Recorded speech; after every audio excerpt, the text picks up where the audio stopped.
This is a scene from Stanley Kubrick's 2001 A Space Odyssey, released in 1968. This was before computers and digital effects, so how do you think he made this pen float in space?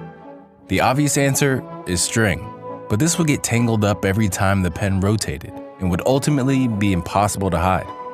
The real trick behind the shot was simple but extremely effective. The pen was attached to a large piece of glass with double-sided tape and placed in front of the camera. The glass was attached to bearings that allowed an operator to slowly move and rotate the glass to mimic the floating movement. It was incredibly simple, but the end result was perfect. This is just one of many creative tricks that allowed filmmakers to pull off crazy visual effects, all before computers and CGI.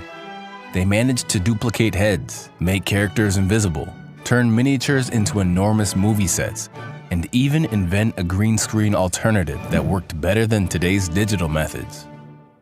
This scene from The Man with the Rubber Head is over 120 years old, and it shows filmmaker George Méliès inflating a copy of his own head. But how did he pull this off in 1901? You might think that these are two separate films layered on top of each other, but that's not the case.